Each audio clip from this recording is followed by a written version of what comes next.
Start a new chapter. ಯಾವುದ್ರಿ? Private, public and global enterprises. ಖಾಸಗಿ, ಸಾರ್ವಜನಿಕ ಮತ್ತು ಜಾಗತಿಕ ಉದ್ದಿಮೆಗಳ ಬಗ್ಗೆ ಏನು ಮಾಡಕತ್ತೀವಿ? ಚರ್ಚೆ ಮಾಡಕತ್ತೀವಿ. ಅದರೊಳಗೆ ಏನು ರೀ ಮೀನಿಂಗ್ ಪಾರ್ಟ್ ಮತ್ತು ಏನು ರೀ ಅಲ್ಲಿ ಬರ್ತಕ್ಕಂಥ ಕೆಲವೊಂದಿಷ್ಟು ಅದರ ಒಂದು ಇಂಟ್ರೊಡಕ್ಷನ್ ಪಾರ್ಟನ್ನು ನೋಡಿದ್ವಿ. ಇವತ್ತೇನು ನೋಡ್ರಿ ಹಂಗಾರೆ ಸಾರ್ವಜನಿಕ ರಂಗದಲ್ಲಿ ಏನು ಮಾಡ್ತೀವಿ ರೀ ಹಲವಾರು ರೀತಿಯಾಗಿ ಸಂಘಟಿತ ಈ ಚಾರ್ಟ್ ಬಗ್ಗೆನೂ ಕೂಡ ಮೊನ್ನೆ ಒಂದು ಸಲ ನೋಡಿದ್ವಿ. ಅಂದ್ರೆ ಏನು ರೀ ನಾವು ನಿಮ್ಮ ಪೇಜ್ನ ಬಲಭಾಗದಲ್ಲಿ ಅಂದರೆ ಏನು ರೀ ಎಡಭಾಗದಲ್ಲಿರ್ತಕ್ಕಂಥ ಸಾರ್ವಜನಿಕ ಉದ್ದಿಮೆಗಳು, ಇಲಾಖಾ ಉದ್ದಿಮೆಗಳು, ಶಾಸನ ಉದ್ಯೋಗಗಳು, ಸರ್ಕಾರಿ ಕಂಪ್ನಿಗಳು ಅವ್ರಿ ಡಿಪಾರ್ಟ್ಮೆಂಟಲ್ಸ್ ಎಂಟರ್ಪ್ರೈಸಸ್ ಅಂತ ಕೂಡ ಕರಿತೀವಿ. ಶಾಸನಬದ್ಧ ಸ್ಟ್ಯಾಚ್ಯುಟರಿ ಅಂತ ಕರಿತೀವಿ. ಖಾಸಗಿ ಅಂತಂದ್ರೆ ಪ್ರೈವೇಟ್ ಅಂತ ಕರಿತೀವಿ. ಗೌರ್ಮೆಂಟ್ ಕಂಪ್ನೀಸ್ ಹೌದಾ? ಈ ರೀತಿ ಏನು ಮಾಡ್ತೀವಿ ಅವುಗಳ ಬಗ್ಗೆ ಏನು ಮಾಡಿದ್ವಿ ಚರ್ಚೆ ಮಾಡಿವಿ. ಇಲ್ಲಿ ನಾವೇನು ಮಾಡಿವಿ ಆಲ್ರೆಡಿ ಏಕವ್ಯಕ್ತಿ ಮಾಲೀಕತ್ವ ಅಂದರೆ ಖಾಸಗಿ ಉದ್ಯಮದಲ್ಲಿ ಬರ್ತಕ್ಕಂಥ ಎಲ್ಲವುಗಳನ್ನು ಕೂಡ ಏನು ಮಾಡಿವಿ ಕಲ್ತಿದ್ವಿ. ಏನು ಕಲ್ತಿದ್ರಿ? ಅದರ ಒಂದು ಲಕ್ಷಣಗಳು, ಅನುಕೂಲತೆಗಳು ಮತ್ತು ಅನಾನುಕೂಲತೆಗಳು ಅವು ಹೆಂಗೆ ಭಾರತದ ಅರ್ಥವ್ಯವಸ್ಥೆಯಲ್ಲಿ ಪಾಲ್ಗೊಳ್ತಾವೆ ನೆನ್ಪಿಟ್ಕೊರಿ. ಪ್ರತಿಯೊಬ್ಬ ಭಾರತದ ಪ್ರಜೆನೂ ಕೂಡ ಭಾರತದ ಅರ್ಥವ್ಯವಸ್ಥೆಯಲ್ಲಿ ಏನು ಮಾಡ್ತಾನೆ ಪಾಲ್ಗೊಳ್ತಾನೆ. ಯಾಕಪ್ಪ ಅಂತಂದ್ರೆ ಅವನು ಗಳಿಕೆ ಅವನ ಆದಾಯದ ಮೇಲೆ ಏನ್ರಿ ದೇಶದ ಏನ್ರಿ ಅರ್ಥವ್ಯವಸ್ಥೆನೂ ಕೂಡ ನಿಂತೈತೆ ಅಂತ ಹೇಳ್ಬೋದು. ಅರ್ಥ ಆಗುತ್ತಾ? ಇದ್ರ ಮುಖಾಂತರ ಏನ್ರಿ ಅವುಗಳನ್ನು ತಿಳ್ಕೊತಕ್ಕಂಥದ್ದು. ಇಲ್ಲೇನು ಮಾಡ್ತೀರಿ ಸರ್ಕಾರವು ದೇಶದ ವ್ಯಾಪಾರ ಮತ್ತು ಆರ್ಥಿಕ ರಂಗಗಳಲ್ಲಿ ಭಾಗವಹಿಸ್ತಕ್ಕಂಥ ಕಾರ್ಯನಿರ್ವಹಿಸಲು ಕೆಲವೊಂದು ಪ್ರಕಾರದ ಸಂಘಟನೆಯ ಚೌಕಟ್ಟಿನ ಅವಶ್ಯಕತೆ ಇರುತ್ತದೆ. ನೀವು ಖಾಸಗಿ ರಂಗದ ಉದ್ದಿಮೆಗಳ ಪ್ರಕಾರಗಳಾದ ಏಕವ್ಯಕ್ತಿ ಮಾಲೀಕತ್ವ, ಪಾಲುದಾರಿಕೆ, ಅವಿಭಕ್ತ ಹಿಂದೂ ಕುಟುಂಬ ವ್ಯವಹಾರ, ಸರ್ಕಾರಿ ಸಂಘಗಳು ಮತ್ತು ಕಂಪ್ನಿಗಳ ಬಗ್ಗೆ ತಿಳ್ಕೊಂಡ್ರಿ. ಅಂದರೆ solo proprietorship, partnership, joint in the family, cooperative societies and companies ಅವರೇ ಇವುಗಳ ಬಗ್ಗೆ ತಿಳ್ಕೊಂಡಿದ್ವಿ. ಆಗಲ್ಲ ಹೇಳಿದಂಗೆ ಅವರೇ ಸಾರ್ವಜನಿಕ ಉದ್ದಿಮೆಗಳು ಬೆಳವಣಿಗೆ ಆದಂತೆ ಅವುಗಳನ್ನು ಹೇಗೆ ಸಂಘಟಿಸಬೇಕೋ ಅಥವಾ ಅವು ಯಾವ ಪ್ರಕಾರ ಸಂಘಟನೆಯನ್ನು ಹೊಂದಿರಬೇಕೋ ಎಂಬ ಮುಖ್ಯವಾದ ಪ್ರಶ್ನೆಯನ್ನು ಉದ್ಭವ ಆಗ್ತಕ್ಕಂಥದ್ದು. ಸಾರ್ವಜನಿಕ ಉದ್ದಿಮೆಗಳ ಸ್ಥಾಪನೆಯಲ್ಲಿ ಸರ್ಕಾರವು ಏನು ಮಾಡ್ತಿರಲೇ ಪ್ರಮುಖವಾಗಿರ್ತಕ್ಕಂಥ ಪಾತ್ರವನ್ನು ವಹಿಸುತ್ತದೆ ಅಂತ ಹೇಳ್ತಾನೆ. ಇದರ ಮುಖಾಂತರ ಏನ್ರಿ ಸಿಬ್ಬಂದಿಗಳ ಮೂಲಕ ಕಾರ್ಯನಿರ್ವಹಿಸುತ್ತದೆ. ಅವುಗಳಂತೆ ಸರ್ಕಾರದ ಪರವಾಗಿ ನಿರ್ಣಯಗಳನ್ನು ಕೈಗೊಳ್ಳುತ್ತಾರೆ. ಈ ಉದ್ದೇಶಕ್ಕಾಗಿ ಏನು ಮಾಡ್ತೀವಿ ಉದಾರೀಕರಣ, ಪೈಪೋಟಿಯುಕ್ತ ಜಗತ್ತಿನಲ್ಲಿ ದೇಶದ ಆರ್ಥಿಕ ಬೆಳವಣಿಗೆಗೆ ಕೊಡುಗೆಯನ್ನು ನೀಡುವುದನ್ನು ನಿರೀಕ್ಷಿಸಲಾಗಿದೆ ಅಂತ ಹೇಳ್ಬೋದು. ಈ ಸಾರ್ವಜನಿಕ ಉದ್ಯಮಗಳು ಸಾರ್ವಜನಿಕ ಒಡೆತನ ಹೊಂದಿದ್ದು ಸಂಸತ್ತಿನ ಮೂಲಕ ಸಾರ್ವಜನಿಕ ಉತ್ತರಾಯಿತ್ವವನ್ನು ಹೊಂದಿರುತ್ತವೆ. ಅವು ಸಾರ್ವಜನಿಕ ಒಡೆತನ ತಮ್ಮ ಚಟುವಟಿಕೆಗಳಿಗೆ ಬಳಸಲ್ಪಡುವ ಸಾರ್ವಜನಿಕರ ಹಣ ಮತ್ತು ಸಾರ್ವಜನಿಕರ ಉತ್ತರಾಯಿತ್ವಗಳ ಲಕ್ಷಣಗಳನ್ನು ಹೊಂದಿವೆ. ಹೌದಾ? ಸಾರ್ವಜನಿಕ ಉದ್ದಿಮೆಯೊಂದು ಏನು ಮಾಡ್ತಿರಲಿ ತನ್ನ ಕಾರ್ಯಚಟುವಟಿಕೆಗಳ ಸ್ವರೂಪ ಮತ್ತು ಸರ್ಕಾರದಿಂದ ಏನು ಮಾಡ್ತೀರಿ ಅದರ ಸಂಬಂಧವನ್ನು ಆಧರಿಸುತ್ತೆ. ಸಂಘಟನೆ ಯಾವುದೇ ನಿರ್ದಿಷ್ಟ ಪ್ರಕಾರವನ್ನು ಪಡೆದುಕೊಳ್ಬೋದು. ಆದರೆ ನಿರ್ದಿಷ್ಟ ಪ್ರಕಾರದ ಸಂಘಟನೆ ಸೂಕ್ತತೆಯು ಅದರ ಅವಶ್ಯಕತೆಗಳನ್ನು ಅವಲಂಬಿಸುತ್ತದೆ.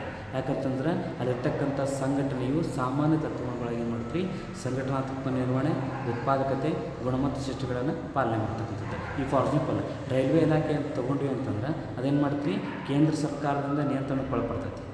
ಸಂಘಟನಾತ್ಮಕ ನಿರ್ವಹಣೆ ಅಂದರೆ ವಲಯಗಳನ್ನು ಮಾಡಿರ್ತಾನೆ, ಅದಕ್ಕೆ ಏನು ಮಾಡ್ತೀವಿ ಜೋನಲ್ ಅಂತ ಕರಿತೀವಿ. ಅವ್ರಿ ಅವುಗಳನ್ನು ಏನ್ರಿ ಕರಿತಕ್ಕಂಥದ್ದು. ಅವುಗಳ ಮುಖಾಂತರ ನೋಡಿರಿ ಇಲ್ಲಿ ರೈಲ್ವೆ ಡಿಪಾರ್ಟ್ಮೆಂಟ್ಗೆ ಸಂಬಂಧಪಟ್ಟ ಎಲ್ಲ ನಿರ್ಧಾರಗಳನ್ನು ಅಲ್ಲಿರ್ತಕ್ಕಂಥ ಮುಖ್ಯಸ್ಥರು ತೊಗೊತಾರೆ. ಅದಕ್ಕೆ ಇರ್ತಕ್ಕಂಥ ಕೇಂದ್ರ ಸಚಿವರು ಕೂಡ ಏನ್ರಿ ಪಾಲ್ಗೊಳ್ತಾರೆ. ಈ ರೀತಿ ಏನ್ರಿ ಅವುಗಳನ್ನು ನೋಡ್ಕೊಳ್ತಕ್ಕಂಥದ್ದು. ಅರ್ಥಾಗತ್ತೆ ಹಂಗಾರೆ ನೋಡಿರಿ ಇಲ್ಲೇನು ಮಾಡ್ತೀವಿ ಸಾರ್ವಜನಿಕ ಉದ್ದಿಮೆಯನ್ನು ಸಂಘಟಿಸಬಹುದಾದ 3 ಪ್ರಕಾರಗಳು ಇದ್ದಾವೆ. ಮೊದಲನೇ ಬರ್ತಕ್ಕಂಥದ್ದು ಇಲಾಖೆ ಉದ್ದಿಮೆ, ಎರಡನೇದಾಗಿ ಬರ್ತಕ್ಕಂಥದ್ದು ಶಾಸನಬದ್ಧ, ಮೂರನೇದಾಗಿ ಬರ್ತಕ್ಕಂಥದ್ದು ಸರ್ಕಾರಿ ಕಂಪ್ನಿ. ಇಲ್ಲೇನ್ರಿ ಮೊದಲದಾಗಿ ಬರ್ತಕ್ಕಂಥ ಇಲಾಖೆ ಉದ್ದಿಮೆಗಳು ಇವು ಕೂಡ ಏನ್ರಿ ಸಾರ್ವಜನಿಕ ಉದ್ದಿಮೆಗಳನ್ನು ಸಂಘಟಿಸುವ ಹೌದಾ ಅತಿ ಪುರಾತನವಾದ ಹೆಚ್ಚು ಸಾಂಪ್ರದಾಯಿಕವಾಗಿರ್ತಕ್ಕಂಥ ಪ್ರಕಾರ ಅಂದರೆ ಹಳೆಯದು ಅಂತ ಕರಿಬೋದು. ಮತ್ತೇನ್ರಿ ಸಾಂಪ್ರದಾಯಿಕವಾಗಿ ಬಳಕೆ ಮಾಡ್ತಕ್ಕಂಥದ್ದು. ಹೌದಾ? ಈ ಉದ್ದಿಮೆಗಳು ಸಚಿವಾಲಯದ ಇಲಾಖೆಗಳಿಗಾಗಿ ಸ್ಥಾಪಿಸಲಾಗುತ್ತದೆ. ಅವುಗಳನ್ನು ಸಚಿವಾಲಯದ ಭಾಗ ಅಥವಾ ವಿಸ್ತರಣೆ ಎಂದು ಪರಿಗಣಿಸಲಾಗುತ್ತದೆ. ಸರ್ಕಾರವು ಈ ಇಲಾಖೆಗಳ ಮೂಲಕ ಕಾರ್ಯನಿರ್ವಹಿಸುತ್ತದೆ ಮತ್ತು ಇವುಗಳ ಕಾರ್ಯಚಟುವಟಿಕೆಗಳು ಸರ್ಕಾರ ಕಾರ್ಯನಿರ್ವಹಣೆಯ ಅವಿಭಾಜ್ಯ ಅಂಗವಾಗಿವೆ. ಇವುಗಳನ್ನು ಸ್ವಾಯತ್ತ ಸಂಸ್ಥೆಯಾಗಿ ಅಥವಾ ಸ್ವತಂತ್ರ ಸಂಸ್ಥೆಯಾಗಿ ಸ್ಥಾಪಿಸಲ್ಪಡುವುದರಿಂದ ಇವುಗಳಿಗೇನ್ರಿ ಪ್ರತ್ಯೇಕವಾಗಿರ್ತಕ್ಕಂಥ ಕಾಯ್ದೆಬದ್ಧ ಅಸ್ತಿತ್ವ ಇರುವುದಿಲ್ಲ. ಹೌದಾ? ಯಾಕಂದರೆ ಸರ್ಕಾರದಿಂದ ನಡೆಸಲ್ಪಡೋದ್ರಿಂದ ಏನ್ರಿ ಅಂಥ ಅಸ್ತಿತ್ವವೇ ಬೇಕಾಗಿಲ್ಲ ಅಂತ ಹೇಳ್ತಾನೆ. ಅವುಗಳು ಸರ್ಕಾರಿ ನೌಕರಾಗಿರ್ತಾರೆ. ಈ ಉದ್ಯಮಿಗಳು ಏನು ಮಾಡ್ತಾರೆ ಸರ್ಕಾರಗಳ ಅಧೀನದಲ್ಲಿ ಇರಬಹುದಾದ್ರಿಂದ ಕೇಂದ್ರ ಅಥವಾ ರಾಜ್ಯ ಸರ್ಕಾರ ನಿಯಮಗಳು ಅನ್ವಯ ಆಗುತ್ತವೆ. ಫಾರ್ ಎಕ್ಸಾಂಪಲ್ ರೈಲ್ವೆ ಆಗಿರ್ಬೋದು, ಅಂಚೆ ಮತ್ತು ತಂತಿ ಇಲಾಖೆಗಳಂತ ಹೇಳ್ತೀವಿ. ಹೌದಾ? ಈ ರೀತಿ ಬರ್ತಾವೆ. ಇವುಗಳಿಗೆ ಲಕ್ಷಣಗಳನ್ನು ನೋಡಕತ್ತೀವಿ ಅಂತಂದ್ರೆ ಏನು ಬರ್ತಾವೆ ರೀ ಮೊದಲನೇದಾಗಿ ಇಲ್ಲಿರ್ತಕ್ಕಂಥ ಇಲಾಖೆ ಉದ್ಯಮಿಗಳ ಪ್ರಮುಖ ಲಕ್ಷಣಗಳು ಯಾವ್ಯಾವಪ್ಪ ಅಂತಂದ್ರೆ ಈ ಉದ್ಯಮಗಳಿಗೆ ಹಣಕಾಸಿನ ನೆರವನ್ನು ಸರ್ಕಾರಿ ಖಜಾನೆಯಿಂದ ನೇರವಾಗಿ ಬರ್ತೈತಿ. ಇವಕ್ಕೆ ಕ್ಯಾಪಿಟಲ್ ಬಂಡವಾಳ ಹೂಡಿಕೆ ಎಲ್ಲಿಂದ ಬರ್ತೈತೆ ರೀ ಸರ್ಕಾರದ ಖಜಾನೆಯಿಂದ ಬರ್ತೈತಿ. ಹೌದಾ? ಅವು ಸರ್ಕಾರದ ಮುಂಗಡ ಪತ್ರ, ವಾರ್ಷಿಕ ಹಂಚಿಕೆಗಳು ಅಂದ್ರೆ ಏನು ರೀ, ವಾರ್ಷಿಕ ಮುಂಗಡ ಪತ್ರಗಳನ್ನು ಹೇಳ್ತಕ್ಕಂಥದ್ದಲ್ಲಿ ಯಾವ ಡಿಪಾರ್ಟ್ಮೆಂಟಿಗೆ ಎಷ್ಟು ಹಣ ಕೊಡಬೇಕು ಅಂತೇಳಿ ಅವುಗಳನ್ನು ನಡೆಸುವ ಸಂಬಂಧ ಹೇಳ್ತಕ್ಕಂಥದ್ದು. ಹೌದ್ರಿ? ಈ ಸಂಸ್ಥೆಗಳು ಗಳಿಸುವ ಆದಾಯವನ್ನು ಸಹ ಖಜಾನೆಗೆ ಜಮಾ ಮಾಡುತ್ತೆ. ಬರ್ತಕ್ಕಂಥ ಬಂಡವಾಳನೂ ಅಲ್ಲಿಗೆ, ಬಂಡವಾಳ ಅಲ್ಲಿಂದ ಬರ್ತೈತಿ, ಲಾಭನೂ ಕೂಡ ಏನ್ರಿ ಅಲ್ಲಿಗೆ ಕೊಡ್ತಕ್ಕಂಥದ್ದು ಅದು ಸಾಮಾನ್ಯ.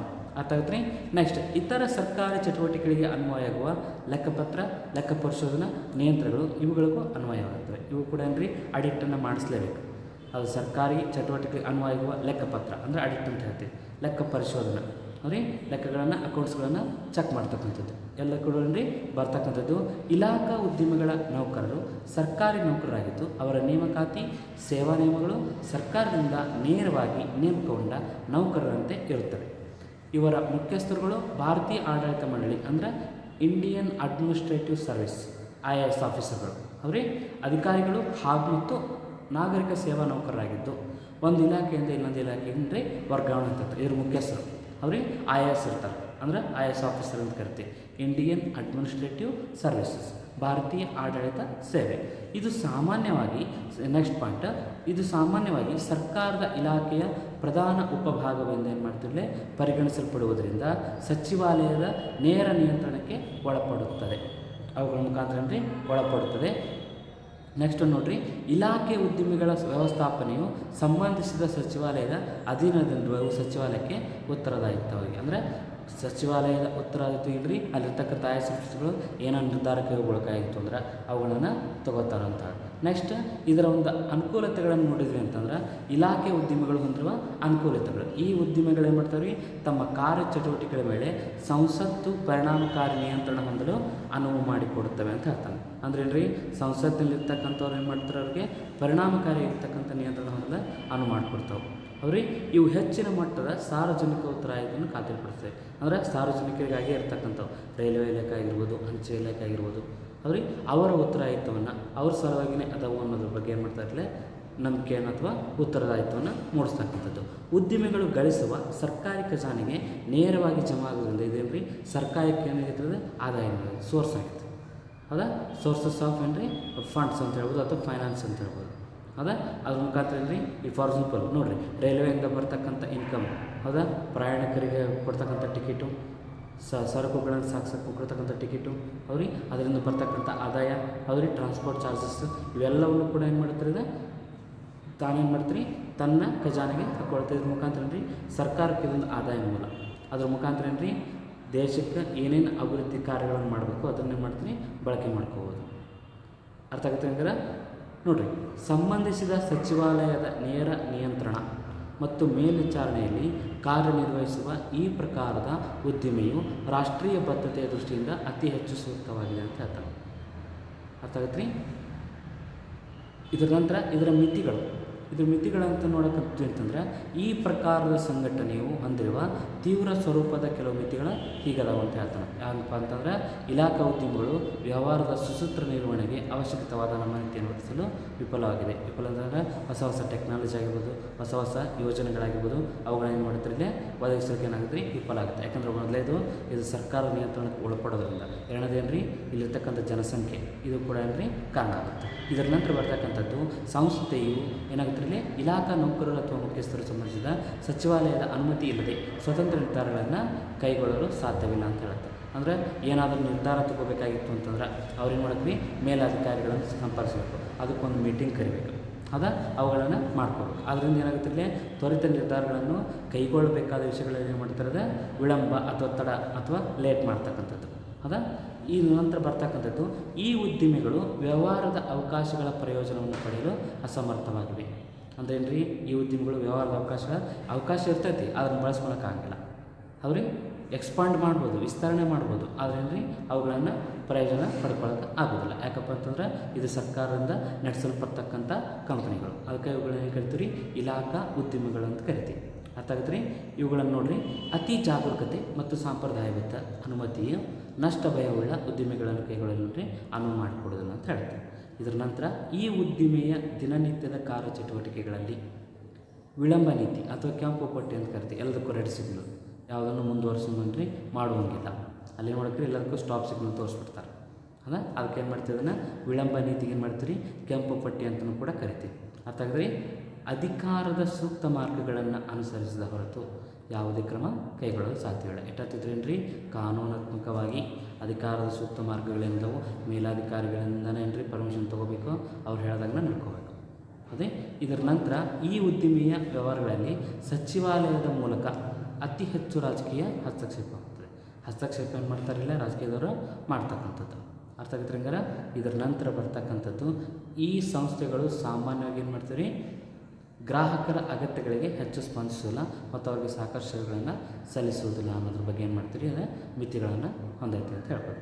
ಇದಿಷ್ಟೇನು ರೀ ಹಂಗಾರೆ ಇಲಾಖಾ ಉದ್ದಿಮೆಗಳು. ನೆನ್ಪಿಟ್ಕೋರಿ, ಇದರದ್ದು ಕೂಡ ಏನು ಬರ್ತಾವ್ರಿಲ್ಲ ಲಕ್ಷಣಗಳು, ಅದರ ನಂತರ ಏನು ರೀ ಅನುಕೂಲತೆಗಳು ಮತ್ತೇನು ರೀ ಮಿತಿಗಳು. ಈ ಮೂರನ್ನು ಕೂಡ ನೋಡಿ.